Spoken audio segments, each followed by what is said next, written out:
What's up, guys? It's me, Lumos Theromax, and today I'm actually here to respond to a fellow YouTuber, as a matter of fact, Mr. Morningstar editz. This guy is actually an OP Theromax Corps member. He's been hanging out with me for a minute. You know what? Since he gave me so much love, I figure I might as well do like a direct response, specifically to good old Mr. Morningstar editz here, since he's been so faithful. So, Mr. Morningstar edit's question for me today is, who actually created the DC Multiverse and Monitor and Perpetua or Light? Okay, now, I'm not gonna lie, that question is not phrased the best in the universe. Or the multiverse, I guess. But I'm going to assume, for the sake of this question here, who actually created the DC Multiverse and the Monitor? Perpetua or the Light? So did the Light or Perpetua create the DC Multiverse as well as like the Monitor underneath it? That's how I'm going to be interpreting this specific statement. Okay, and I'll admit there's a lot of people who believe a lot of very different things in this department.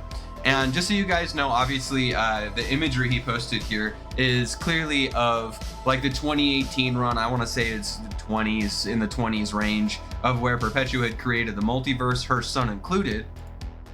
And then over here it says Crisis on Infinite Earths, Marnovu was created by the Light to monitor the multiverse.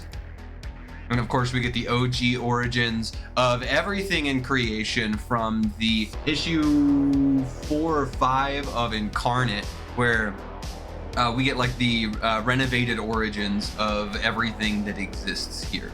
I'm gonna give you both paths, okay? Because I'm the kind of person who's gonna let you know what's out there, and then I'm gonna tell you what I think is the more solid opinion. So you essentially have one of two paths here. You have one path which says, okay, they retconned everything in creation with this specific panel. This specific panel is what people will say is, oh, well, here's proof that everything gets retconned because we don't see Perpetua in the origins of this at all, implying that either she was completely retconned out of existence or something along those lines, because clearly things have changed, right? In this specific interpretation, the darkness screaming is what caused the imperceptible flaw that exists, okay? So that's what we do know in terms of this specific route. If you want to take only like this interpretation of what's going on, is that after the events of death metal, the hands rewrote everything in our existence, and somehow even things beyond that. Not impossible, but definitely pretty extreme. And whenever they did that, it was just the darkness who had created everything. Perpetua is effectively gone, even though we've seen references to her as time has gone on. Okay, obviously, as you could tell through some of what I'm saying, I don't necessarily fall into the category of people who fall on board with that. Okay, but here's the Perpetua belief system. Okay, so clearly within this scan specifically, I know you can't see the top left corner of it, but this scan is set in the 6th dimension, 20 billion years ago, if memory serves right, and she literally creates the foundations for our multiverse inside her hands. This is the multiverse being created inside her hands. And then 2 panels later, I want to say, yeah, we see like the totality of everything going on for the entire creation, everything we are aware of, even all the way up to the current day whenever it comes to this. So Perpetua definitively created our multiverse.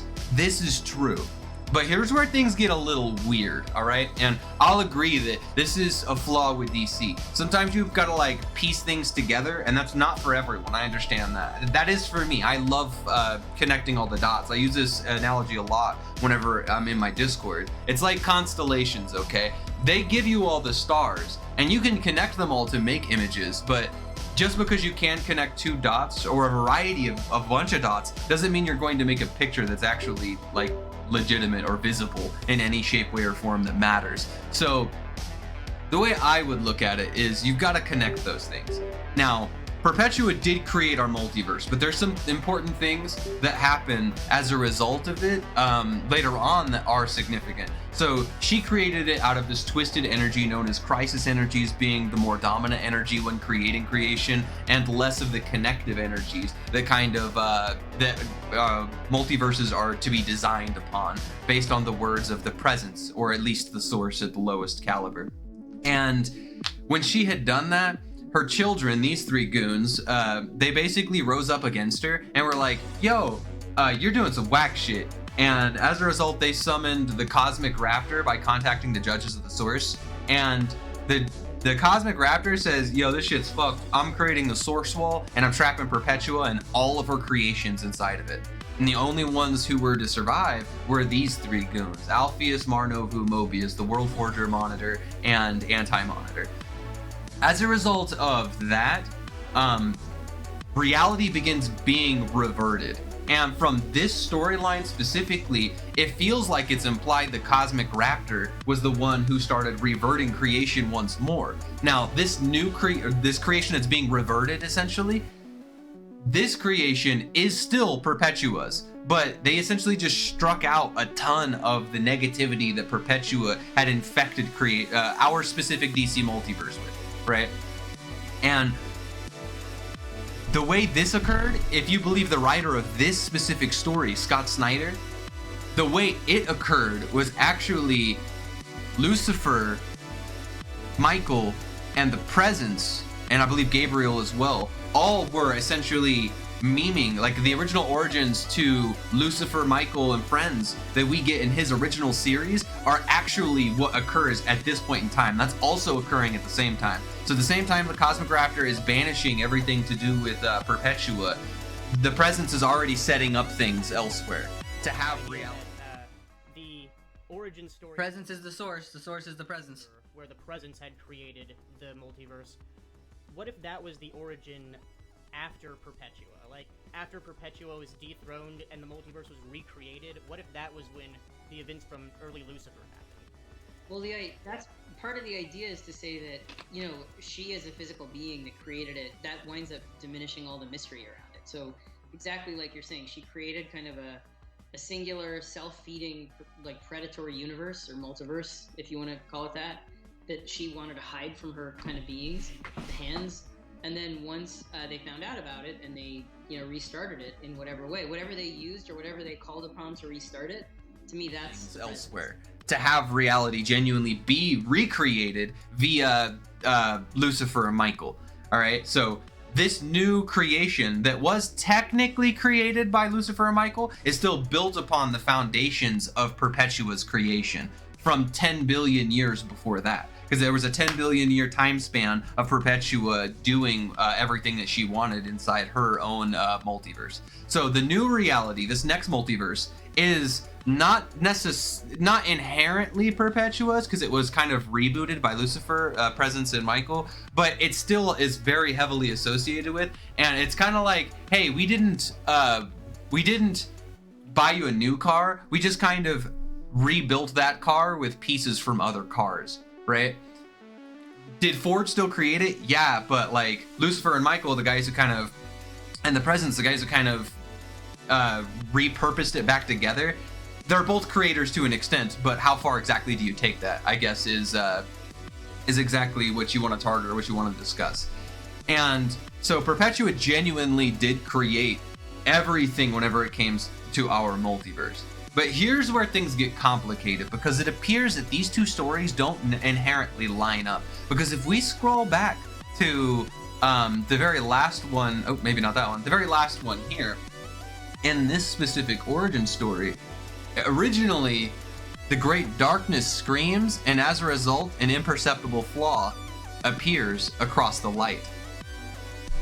But what we know is that our multiverse was born flawed as a result of Perpetua creating it with predominantly like crisis energies instead of anti-crisis energies. So this is a conversation I have in my Discord a lot about what is the genuine, true origins and nature of reality whenever it comes to DC.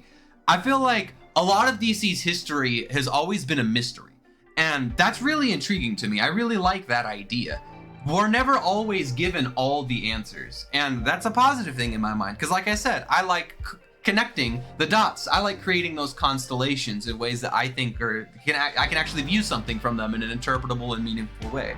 So the way I would actually rectify this, and to be fair, we don't know for now, I would take this as the more definitively canon thing, since it's the newer thing to come out, but I wouldn't discredit the stuff going on with Perpetua.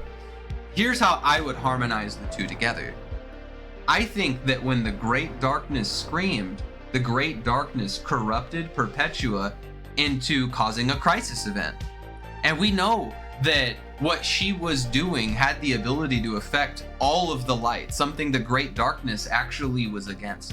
The Great Darkness influencing Perpetua makes a lot of sense too, because weirdly enough, every one of Perpetua's avatars throughout all of history, weirdly enough, also were stated as Great Darkness avatars as well. And I don't think that that's coincidental. They're both ultimate big bads and things along those lines. Obviously, the Great Darkness on a much higher level, and the Great Darkness has obviously chilled out a bunch since then, thank goodness, because he was like super busted, super crazy powerful. But at the same time, we have these two stories that are both meant to be origin stories, and both of them cover just enough to not give you everything. And I believe that DC isn't a split canon creation, all right? I think that all of DC's stories, and even things past our home multiverse, all take place in a shared continuity of things that are still active and affecting things. So even if we create something now that was before anything we've discussed so far, that's okay. Like I'm okay with those new additions and changes. And so I'm really curious to see exactly what they'll do when it comes to consolidating both of these stories, because out of all of the other events that have occurred in the past, we've always been told like really solid origin stories, but then later on we're given a larger picture that explains the prior stories even more. To me, it would be very surprising to me that we won't reflect back and rectify this issue with Perpetua, like for sure. Especially considering the next major villain who rolls up was literally the Great Darkness itself, the person who is mind hacking all of the agents of Perpetua, etc., etc. So tell me what you think. This is another one of those classic Theromax theories that I'll admit I don't have direct evidence for, but I feel like you're very clearly being guided in a direction, and that's not really surprising to me whenever it comes to this stuff, because I feel like this is very similar to how the last few major crises have kind of popped off and been working in tandem with one another to obviously approach like a higher storytelling level from like or maybe not higher storytelling level, a more grandiose story, further and further away from the multiverse, because clearly as time goes on, getting away from the multiverse, because we've explored almost everything in it, is inevitable. Even in death metal, we went finally past the source wall, and that's just now our existence. We no longer even have a source wall in the current day, so who knows? Right now, if you were to say, hey, which one of these is more definitively true, I would definitely say it's the more recent stuff. More recent stuff traditionally has more credibility or viability, especially to the current moment. So I would say most likely favor the light having created essentially everything.